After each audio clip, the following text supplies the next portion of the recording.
Kita jumpa lagi dalam sesi terakhir ya. Tadi kan kita bahas dampaknya yang dirasakan oleh kami warga warga Kota Cirebon.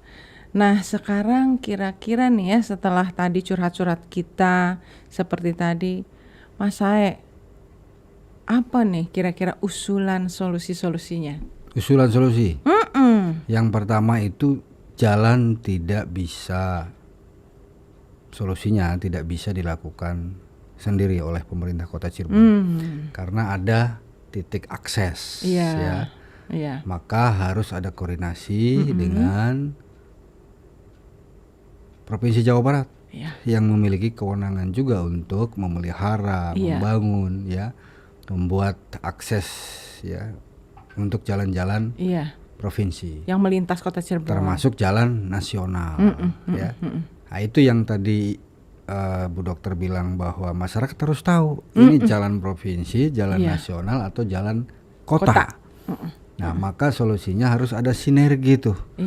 Harus ada sinergi, harus ada kolaborasi program khususnya di bidang penataan infrastruktur jalan agar proses pembangunan itu betul-betul arahnya sama gitu ya. Termasuk range waktu. Ya, siklus yang kita lihat sejauh ini, ketika mau musim arus mudik baru perbaikan jalan di Pantura.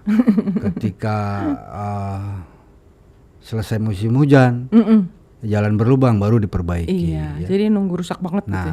Terus nunggu perbaikannya juga lama gitu. Banget Nunggu kecelakaan dulu, nunggu viral dulu ya.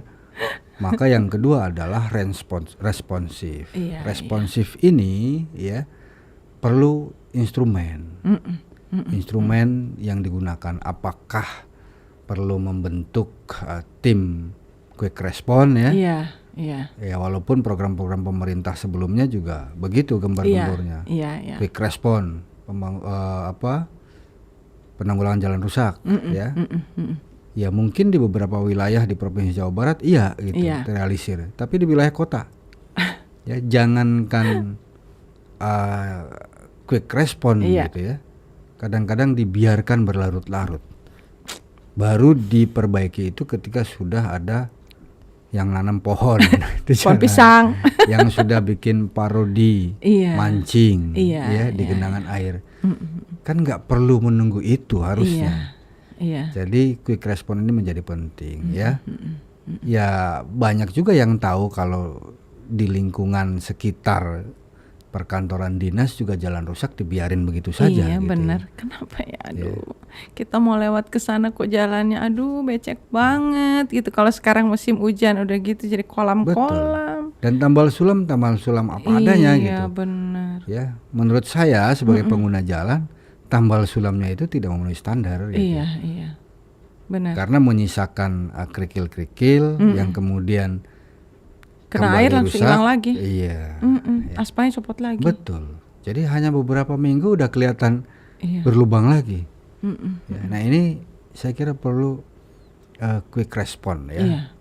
Perlunya tim quick response atau satgas jalan rusak sehingga ketika mendapatkan laporan dari masyarakat atau mendapati jalan yang rusak itu punya standar penanganan.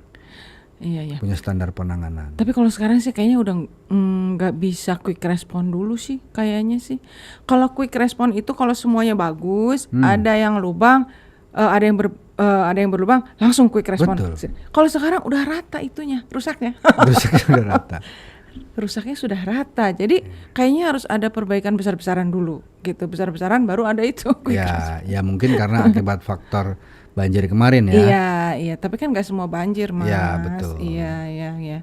Tapi gitu. itu yang menjadi konsentrasi. Maka sinergitas antar dinas ya untuk infrastruktur ya menurut saya juga penting karena di situ akan ada kewenangan-kewenangan, pemeliharaan penyadaran masyarakatnya, kemudian dinas perhubungan darat juga harus berperan bagaimana mengatur kendaraan-kendaraan bertonase besar betul. Termasuk membuat perangkat-perangkat ruas jalannya gitu. Ya jangan sampai itu diabaikan. Nah, yang terakhir adalah menurut saya ini kepentingan yang lebih besar, ya. Karena apa? Karena menyangkut anggaran. Iya. Maka sinergitas sudah dilakukan, koordinasi sudah dilakukan. Kalau anggarannya tidak ada, itu juga persoalan, ya. Lagi-lagi UUD gitu, ujung-ujung duit anggaran. Maka perencanaan, ya, APBD itu harus matang, memproyeksikan bagaimana infrastruktur jalan itu menjadi prioritas. Iya. Nih pemirsa nih, yang siapa yang menyaksikan ya, bukan berarti kami ini sok tahu nih Mas Hae usulan begini Ya, nggak tahu ya. masyarakat boleh aja bilang apa aja, ya kan? Si masyarakat. Tapi kan ini ada cerminan gitu ya. Jadi bukan berarti oh ya ngerasa kita ini penonton gitu, komentator. Ya jangan dijadikan hal itu sebagai kritikan yang menyakitkan, tapi menjadi masukan gitu ya. Oh iya harus begini. Jadi jangan tersinggung ya para pemangku kebijakan yang ada di Kota Cirebon tentang usulan-usulan ini, tentang apa harapan. Sebenarnya kita lebih kepada harapan. Seandainya kalau diginikan gimana, seandainya kalau begini bagaimana, seandainya kalau anggarannya mencukupi, seandainya kan itu harapan gitu. Jadi gap itu nggak boleh dibiarin. Gap itu harus dikeluarkan jalan solusinya, ya kan?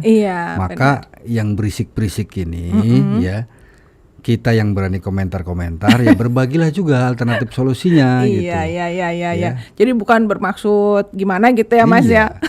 Soalnya saya mendengar Mas Hae aduh begini waduh.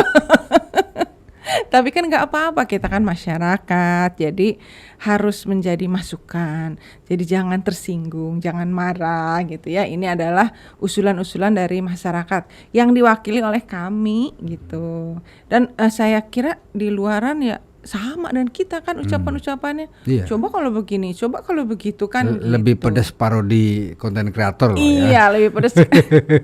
Lebih pedas parodi konten kreator daripada ucapan kita. Ya, kita hanya memfasilitasi saja. Iya, menyambungkan dalam bentuk yang berbeda. Iya, mengungkapkan. Punya perspektif yang berbeda. Mudah-mudahan didengar. Iya. Tapi sedikit banyak berani berkontribusi lewat ide ya, pemikiran itu lebih baik menurut saya dibandingkan kita diam nggak bisa ngapa-ngapain, mau bersuara juga serba bingung, apalagi masyarakat kecil ya. Ya, saya kira perlu apresiasi juga buat progres-progres pemerintah yang kemudian berlatar belakang kritik gitu.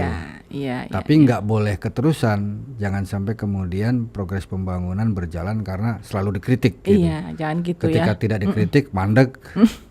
Nah, itu nggak boleh juga. Jadi kita sama-sama punya peran untuk berkontribusi dalam progres pembangunan. Jadi nggak usah alergi lah ya. Jangan alergi, jangan a priori ya. Betul. Sama kita ya. Betul. Sama Mas Hae khususnya. Aduh Mas Hae. Kritiknya cukup tajam gitu ya, cukup tajam. Tapi itu disebabkan karena kami ini bangga menjadi warga Kota Cirebon. Pengen Cirebon lebih baik. Ingin Cirebon lebih baik. Betul. Dan selalu berharap. Kan kita tidak putus harapan ya Mas saya, tidak putus harapan. Setiap ada masa ya, kebetulan karena kembali kita bicara bahwa sebentar lagi kita ada pemimpin baru kan, ya disampaikan juga di sini bahwa harapan kami ini begitu tinggi kepada pimpinan yang baru. Mudah-mudahan 5 tahun ke depan Cirebon lebih baik. Harapan itu harus dijaga Bu, kita bareng-bareng. Tetap ya, iya. Ada closing terakhir Mas saya? Ya mudah-mudahan apa yang kita ungkapkan ini didengar, itu aja sih sederhananya. Mudah-mudahan didengar. Sederhana banget, mudah-mudahan didengar, menjadi bahan masukan ya, bukan menjadi alergi terhadap apa yang kita bicarakan. Sisi positifnya banyak loh Bu. Apa tuh? Kalau responnya tinggi ya, respon pemerintah tinggi, respon kesadaran masyarakat tinggi.